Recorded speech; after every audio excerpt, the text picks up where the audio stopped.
वापस स्वागत है मूवी रिकैप्स में। आज मैं आपको एक साई-फाई हॉरर फिल्म दिखाने वाला हूं जिसका नाम है स्प्लाइस। आगे स्पॉयलर्स हैं, सावधान रहें। दो साइंटिस्ट्स क्लाइव निकोली और एल्सा कास्ट जेनेटिक इंजीनियरिंग के फील्ड के एक्सपर्ट्स हैं और न्यूस्टेड नाम की कंपनी के लिए काम करते हैं। यह कंपनी अलग अलग जानवरों के डीएनए को स्प्लाइस करके नई लाइफ फॉर्म्स बनाने के एक्सपेरिमेंट्स करती है जिन्हें मेडिसिनल यूज के लिए इस्तेमाल किया जाएगा। कई बार फेल होने के बाद क्लाइव और एल्सा आखिरकार अपने मिशन में सफल हो जाते हैं। दोनों अपनी क्रिएशन को हैरानी से देखते हैं और उन दो अजीब क्रीचर्स का नाम फ्रेड और जिंजर रखते हैं। ये ऑर्गेनिजम्स लाइवस्टॉक के लिए मेडिसिनल प्रोटीन्स बनाने के लिए बनाए गए थे। अपने एक्सपेरिमेंट के शानदार रिजल्ट्स और फ्यूचर अपॉर्चुनिटीज देखकर क्लाइव और एल्सा अंदाजा लगाते हैं कि वही स्प्लाइसिंग टेक्निक इंसानों पर भी इस्तेमाल की जा सकती है। उनका मानना है कि अगर सही तरीके से अप्लाई किया जाए तो यह टेक्निक अल्जाइमर्स और पार्किंसंस डिजीज जैसी कई लाइलाज बीमारियों का मिरेकल क्योर बन सकती है। लेकिन उनके एम्प्लॉयर्स जॉन कोड और विलियम बार्लो इस आइडिया को मंजूरी नहीं देते। वे दोनों साइंटिस्ट्स को सख्त मना करते हैं कि ह्यूमन एक्सपेरिमेंटेशन नहीं करना है क्योंकि इससे कंपनी की पब्लिसिटी खराब हो सकती है। इसके बावजूद क्लाइव और एल्सा चुपके से एक्सपेरिमेंट करने का फैसला करते हैं। कुछ अनसक्सेसफुल अटेम्प्ट्स के बाद वे एक सक्सेसफुल ह्यूमन/एनिमल स्प्लाइस बना लेते हैं। अपनी साइंटिफिक ब्रेक थ्रू से एक्साइटेड होकर एल्सा जेनेटिक मटेरियल को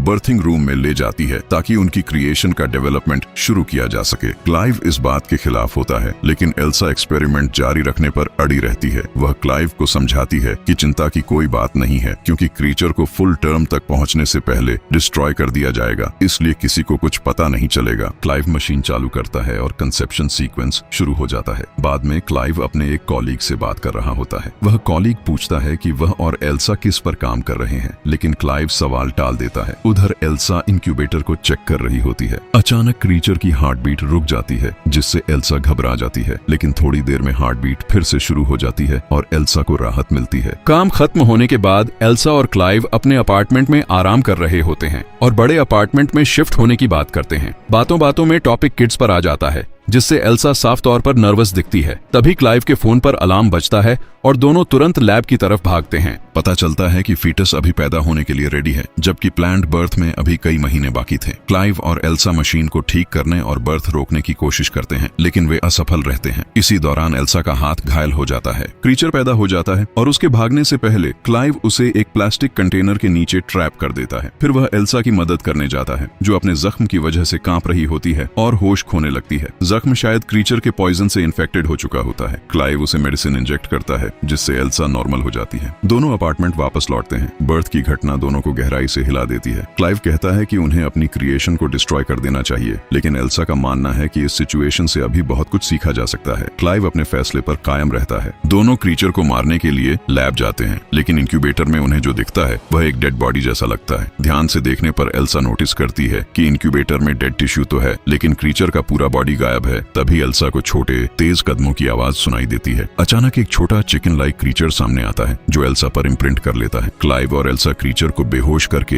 लैब में वापस ले आते हैं। वे उसे इंक्यूबेटर से निकालकर स्टडी शुरू करते हैं और पता चलता है कि क्रीचर वेनम एक्सक्रीट कर सकता है जबकि उसके डीएनए में कोई प्रेडेटरी जीन नहीं था। जैसे जैसे समय गुजरता है यह साफ होता है कि डिफेक्टिव डीएनए की वजह से क्रीचर बहुत तेजी से ग्रो कर रहा है। बाद में रात को क्लाइव बार्लो से मिलता है। बार्लो बताता है कि अगर फ्रेड और जिंजर से मेडिसिनल प्रोटीन्स नहीं बिके तो न्यूस्टेड बड़ी मुश्किल में पड़ जाएगा और इसकी जिम्मेदारी क्लाइव और एल्सा पर आएगी। एक महीना बीत जाता है और क्रीचर काफी बड़ा हो जाता है। उसके बिहेवियर से लगता है कि उसकी इंटेलिजेंस एक ह्यूमन टॉडलर के बराबर है। एल्सा क्रीचर से इमोशनल बॉन्ड बना लेती है और उसे साइंस एक्सपेरिमेंट से ज्यादा एक चाइल्ड की तरह ट्रीट करने लगती है जिससे क्लाइव चिंतित हो जाता है। एल्सा क्रीचर को कंटेनमेंट एरिया से बाहर निकालती है और उसके स्टिंगर का कवर भी हटा देती है। जब क्रीचर एल्सा की शर्ट पर कंपनी का नाम देखकर टॉयज फेंक देता है, एल्सा उसका नाम ड्रेन रखती है जो नर्ड का उल्टा है। एल्सा के इस व्यवहार से क्लाइव और एल्सा के बीच आर्ग्यूमेंट हो जाता है। इसी बीच खतरा बढ़ जाता है कि उनका एक्सपेरिमेंट एक्सपोज हो सकता है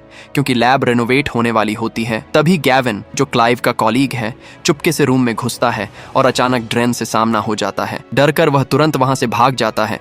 ड्रेन को सीक्रेट रखने के लिए क्लाइव और एल्सा उसे एक कार्डबोर्ड बॉक्स में छुपाकर स्टोरेज एरिया में में ले जाते हैं। वहाँ ड्रेन को तेज बुखार हो जाता है, जिससे एल्सा बहुत परेशान हो जाती है। दोनों ड्रेन को कोल्ड वाटर बाथ में रखते हैं ताकि उसका फीवर कम हो सके। जब क्लाइव ड्रेन को पानी के नीचे पकड़ता है तब पता चलता है कि ड्रेन ने अलग तरह के लंग्स डेवलप कर लिए हैं। रात को एल्सा ड्रेन की देखभाल करती है और उसे एक बार्बी डॉल देती है जिसे उसने अपने बचपन में अपनी मदर से छुपा कर रखा था। समय के साथ ड्रेन और भी बड़ी हो जाती है और उसका अपीयरेंस ज्यादा ह्यूमन वुमन लाइक हो जाता है। एक रात एल्सा और क्लाइव काउच पर इंटीमेट होते हैं और ड्रेन चुपके से उन्हें देखती रहती है। अगले दिन क्लाइव और एल्सा फ्रेड और जिंजर को पब्लिक के सामने प्रेजेंट करते हैं, लेकिन प्रेजेंटेशन पूरी तरह खराब हो जाती है क्योंकि दोनों क्रीचर्स वायलेंट होकर एक दूसरे से लड़ते हुए मर जाते हैं। जांच करने पर पता चलता है कि जिंजर एक मेल में ट्रांसफॉर्म हो गया था और इसका कारण अननोन रहता है। इसके बाद क्लाइव और एल्सा ड्रेन को एल्सा की मदर के पुराने फार्म हाउस में ले जाने का फैसला करते हैं। फार्म पर पहुंचते ही ड्रेन खाना ढूंढने के लिए भाग जाती है।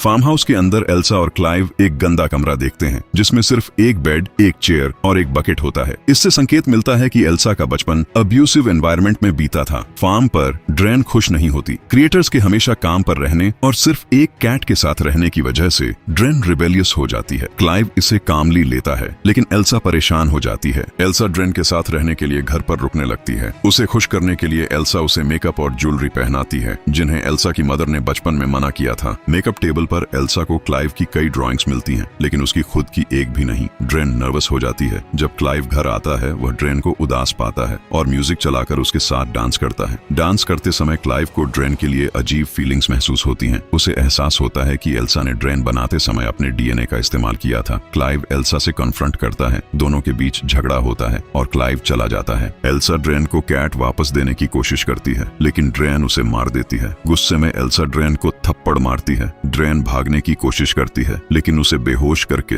ऑपरेटिंग टेबल पर बांध दिया जाता है। एल्सा उसके ज्वेलरी और क्लोथ्स उतारती है और उसके वायलेंट बिहेवियर की वजह से उसका स्टिंगर हटा देती है। क्लाइव के आने पर एल्सा स्टिंगर को लैब में ले जाती है ताकि प्रोटीन्स निकालकर अपने काम के लिए सिंथेसाइज कर सके। अगले दिन क्लाइव फार्म पर एल्सा को ढूंढने आता है, लेकिन ड्रेन उसे सीड्यूस करने की कोशिश करती है। क्लाइव पहले मना करता है, लेकिन आखिरकार हार मान लेता है। इस दौरान पता चलता है कि ड्रेन ने अपना स्टिंगर रीजनरेट कर लिया है। तभी एल्सा उन्हें देख लेती है और घृणा में वहां से भाग जाती है। क्लाइव उसके पीछे जाता है। दोनों कार में बैठकर पुराने अपार्टमेंट लौटते हैं जहां ड्रेन को लेकर एल्सा और क्लाइव के बीच बड़ा आर्ग्यूमेंट होता है। ये खुलासा होता है कि एल्सा ट्रेडिशनल तरीके से बच्चा पैदा करने के बजाय एल्सा एक बच्चा चाहती थी क्योंकि वह उस बच्चे पर पूरा कंट्रोल रखना चाहती थी। ये जरूरत शायद उसके अब्यूसिव चाइल्डहुड से जुड़ी हुई थी। आर्ग्यूमेंट खत्म होने के बाद दोनों फार्म हाउस लौटते हैं जहाँ उन्हें ड्रेन अपने बेड पर डेड मिलती है। वे ड्रेन के बॉडी को दफनाते हैं और उसके क्लोथ्स जला देते हैं। जब एल्सा ड्रेन की चीजें हटा रही होती हैं, उसे ड्रेन द्वारा बनाई गई अपनी ड्राइंग्स मिलती हैं। तभी गैविन और बार्लो वहां पहुंचते हैं क्योंकि उन्हें एल्सा और क्लाइव का सीक्रेट पता चल चुका होता है। लेकिन बातचीत शुरू होने से पहले ही ड्रेन अचानक सामने आ जाती है।